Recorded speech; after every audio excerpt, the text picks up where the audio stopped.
I'm a fashion designer. I Okay. am a culinary expert. Wow. I'm a marketing genius and equally a political strategist. Those are my strengths. Okay. Nothing to do with So media. yes, it's However, so interesting. hear Yes. the story. Mm-hmm. Surprisingly, one day, I think it would make a year now. Mm-hmm. I was to go on fresh start with Roger Bent and his team. Mm-hmm.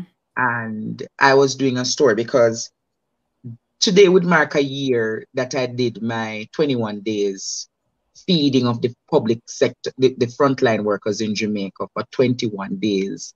My Yes, yes, restaurant did yes, 100 meals per day. yes. Mm-hmm. I So remember that. we choose different hospitals and different Mm-hmm. clinics, different police stations. So it's either the doctors, the nurses, the porters, and the police who would get meals from my kitchen, my restaurant Mm-hmm. at the time.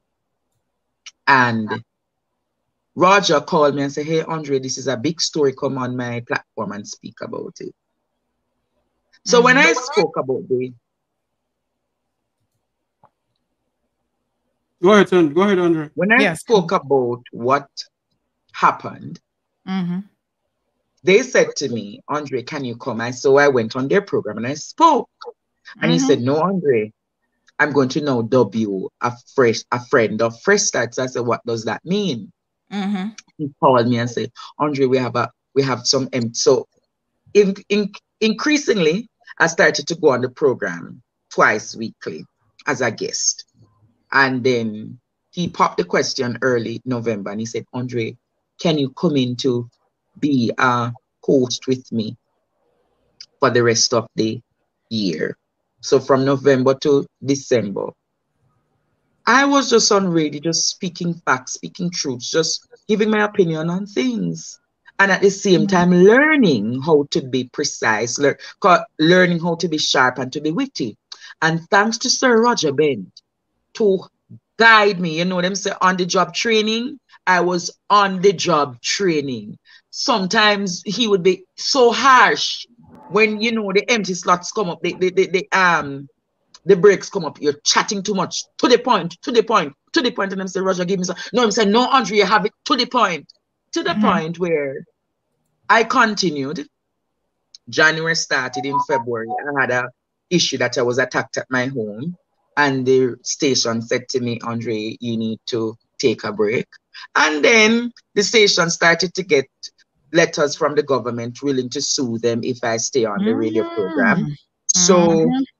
if I could make that impact between October, November, December, January, imagine if I had been on the program up to now. Mm-hmm. Had I been on the program up to now, can you imagine the colossal, monumental Mm-hmm. defeat the government would have had? The Mm-hmm. wicked injustices of this country would have faced? So I Mm-hmm. am saying to you, that's where a team reached out to me that's called they're called Image Development Studios. And they said, Mm-hmm. "Hey, Andre, we want to start a program on YouTube called Unfiltered, where we're discussing national issues." And I had no problem Mm-hmm. discussing those issues. And then to the point, somebody said to me, "Andre, you need to get on YouTube." And I was saying, "I don't need to be on YouTube." And somebody Mm-hmm. said, "With your day-to-day content, Mm-hmm. Andre," because I lost a lot of streams of income Mm-hmm. because in COVID, the restaurant started to do poorly and the Mm-hmm. government attacked me using their connections and their networks. And I had to come out of my restaurant immediately. And Wow. things reached me. I lost significant incomes from last year to now. But have Mm-hmm. I regretted all? Mm-mm. No, I've not regretted. Yes. I have a saying Have here I in the learned? program. I have a saying here in the program, Andre, that you're right where you're supposed to be. Life Mm. turns and twists and, sometimes seeming disappointments place you right where you are supposed to be in this moment in time. And that is So a I have lesson. I Mhm. have put up on my vision board that My restaurant will be an internationally acclaimed restaurant. Mm-hmm. In another 5 years or 10, it will be back on the scenes. I want to be a game changer, not just for politics, but for nation building. A game changer that can see to it that justice is served not for just the man up the top, but the man down bottom. Justice is served for inner city versus uptown. I want to be a game changer, not only for the political scenes, but for teachers or nurses or doctors or policemen. I want to be a game changer for the people living in poverty. I want to be a game changer for you know who I want to be a game changer for? The people who are part of the diaspora in my region. I want to be a game changer like Mia Motley. My icon in the Caribbean presently is Prime Minister Mia Motley. Oh yes. Because when Prime Minister Mia Motley speaks, she speaks for the Fairness. Caribbean. Yes. She doesn't That's speak just charisma. only for Barbadians. Yeah. Yes. May I? Yes. May I Let clarify? me just say one quick thing, Jeffrey, before you jump in. It's so interesting that all of us didn't really start out in a media career, and that's why I wanted to know what Andre was doing, because even me myself, I've kind of had I guess 180 or 360 circular situation, but my life stream was to be an attorney at law. So I grew up in the States. I got my first degree at USF in Tampa, Florida. Came back to the Cayman Islands, went to law school, had all these big dreams, went and worked in the corporate environment, and then I went, there was something was wrong. Something didn't feel right with making all this money and seeing so much injustice happening right here in the Cayman Islands around me. So I stepped back and I said, this isn't quite what I want to do. So I went into entrepreneurship, right? Owning my own businesses, sort of like Andre. Did my thing in that space for quite some time, went on to get several other degrees. But the most interesting thing is I started working with the school newspaper at USF when I was a student, but never saw that as a career. Never saw that as, oh yes, I'm going to be a writer, 10, 15, 25 years from now. But I want to give a shout out because, Andre talked about how other people were saying to him, you need to be doing this. And this is a lesson for every single person listening to this show. Sometimes people see the vision for you before you see it for yourself. Yes? Yes, that's so true. Charles Whitaker, who is Cayman's most popular boxer. He's, I think, the only pro boxer that we've had. For many, many years, we were friends on social media. I've done talk show hosting sort of stints over the years. And he said to me, Sandy, you need to be writing. You need to be doing this, because on my social media page, I was having conversations with people, calling out social injustices. And I was always referring to links from somebody else. You guys know I'm a big advocate of children's rights, women's rights, especially when it comes to those who are abused and sexually molested. And I would always post these articles and agitate for discussion and so on. And Charles would say to me on numerous occasions, why aren't you, you're sharing Cayman News Service's link. Why aren't you writing?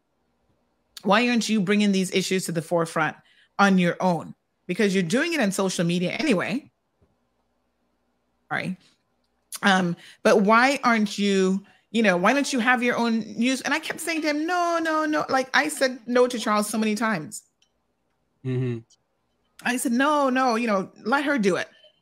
Let somebody else do it. And then one day it came a time when I had to step up to the plate. Sandra, let me clarify something here. When I was living in the Cayman Islands, I wasn't doing phlebotomy works at all. I was jack of all trade at the hospital. I do everything there. But getting into the whole journalist thing and being on radio and so forth, it started from high school. Every Friday, we don't do anything too much on Fridays at school. And every Friday, the principal will leave his office door open with the PA system. And he would say to me, Jeffrey, it's all yours. Just don't do anything out of order and whatever. And I used to go there and play music and, entertain the school and whatever. But I didn't see it that way. And being the president of the student council and public relations officer for the region of student council and so forth, and being in debating contests and everything, it still didn't, I didn't see myself doing this. is when I leave Cayman and went back home to Jamaica, I was like, no, everything just started get to me. And I used to speak, you know, in my little circle, I used to talk about it. Even when, you know, Dr. Banks may fly back to Jamaica, we talk about what is going on in Jamaica. I did not even see myself same way being on the radio until my good friend Owen Brown called me and said to me, no, it's time. And I think being on it, I have a voice where I can speak out for the injustice in my country, what is going on in my country. And a lot of people may dub me as a laborer because of my last name. I'm not. I'm a Jamaican, and Jamaica come first for me. I will not sit down and allow so-called politicians to believe that they can do what they feel like to do in the country and get away with it. Just like the Minister of Misinformation, who comes out and tell the people a whole barrage of lies and get away with it without we even saying anything about it. I heard Andre said that he even get him off, I don't know if it's him, get him off New Stock. The time has come. What I'm going to say to you, Mr. Tavares, am I happy by what Mr. Morgan did? Of course I'm happy for what Mr. Morgan has done. Mr. Morgan has not realized that I have no revolution. I've revolutionized how media is working. And the way in which it is going to work is through the ground approach. And if you have the ground approach, you can't go wrong. Yes. The truth is, if you go across the length and breadth of Jamaica, when you look at who is the most searched about Jamaican, the top 5 searched about Jamaican, you find Andre Stevens' name in it. If you go on YouTube or any other platform, Andre Stevens is one of the top search names coming out of Jamaica. Am I glad for that? A professor at the University of the West Indies said to me in confidence, they conducted some research over the past 6 months.